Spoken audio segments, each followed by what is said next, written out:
Assalamualaikum warahmatullahi wabarakatuh. Selamat siang, saya Herlina Dwi Rahayu, NIM 062. Sebelumnya saya ingin mengucapkan terima kasih kepada Ibu Elvira selaku dosen bahasa Indonesia yang telah membimbing selama 1 semester ini. Oke, di sini saya akan mempresentasikan pemanfaatan limbah organik pertanian sebagai pupuk organik. Nah, ini merupakan bab 1 atau pendahuluan yang akan saya presentasikan yang terdiri dari latar belakang, rumusan masalah, dan tujuan. Langsung saja kita ke bagian pertama, yaitu latar belakang. Limbah merupakan sisa atau bahan buangan yang sudah tidak digunakan lagi, sehingga dapat mencemari lingkungan dan berdampak buruk bagi kesehatan. Limbah terjadi akibat adanya kontaminasi secara biologis maupun fisiologis akibat aktivitas manusia maupun faktor alam. Di dalam lingkungan pertanian, contoh limbah yang sudah tidak digunakan itu seperti kotoran ternak, jerami, serasah, dan ranting tumbuhan. Limbah tersebut dapat dimanfaatkan sebagai pupuk organik. Produk pupuk organik yang dihasilkan berupa kompos, vermikompos atau casting, pupuk organik cair, VOC, dan bokasi. Selanjutnya adalah manfaat dari pupuk organik yang terbuat dari limbah organik. Yang pertama, sebagai alternatif pengganti penggunaan bahan kimia. Yang kedua, menyediakan unsur hara. Dan yang ketiga, meningkatkan produktivitas tanah.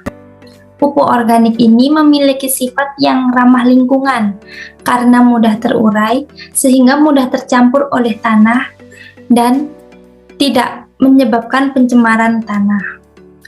Dari manfaat tersebut, pupuk organik dapat mendukung kehidupan tanaman budidaya mulai dari pertumbuhan hingga produksi tanaman. Selanjutnya adalah mekanisme pembuatan limbah organik menjadi pupuk organik. Limbah organik ini dibuat dengan proses penguraian oleh mikroorganisme melalui biodegradasi. Biodegradasi merupakan perombakan senyawa kompleks menjadi senyawa sederhana. Biasanya mikroorganisme yang digunakan adalah EM4.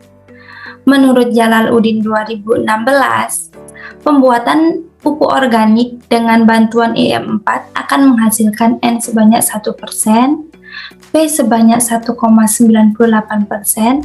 K 0,85%, rasio CN 30%, total solid 34,7%, semisal demand oksigen atau COD 2386 mg per liter, biogas 13 mili, dan pH 5,55, di mana pH tersebut merupakan pH yang optimum atau pH yang dibutuhkan untuk pertumbuhan dan perkembangan tanaman.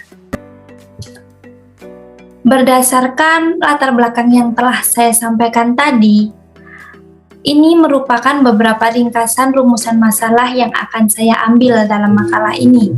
Yang pertama adalah mengapa limbah organik bisa mencemari lingkungan. Kedua, apakah jenis-jenis limbah organik yang dapat dijadikan sebagai pupuk organik. Dan yang ketiga, bagaimana proses pengolahan limbah organik pertanian sebagai pupuk organik. Kemudian bagian terakhir yaitu tujuan yang berkaitan dengan rumusan masalah. Yang pertama ada mendeskripsikan penyebab limbah organik sebagai faktor pencemaran lingkungan. Yang kedua, mendeskripsikan jenis-jenis limbah organik yang dapat dijadikan sebagai pupuk organik. Yang ketiga, mendeskripsikan proses pengolahan limbah organik pertanian sebagai pupuk organik. Nah, ini merupakan yang terakhir, yaitu daftar pustaka atau referensi yang saya ambil dalam penulisan makalah saya di bagian pendahuluan. Sekian presentasi dari saya.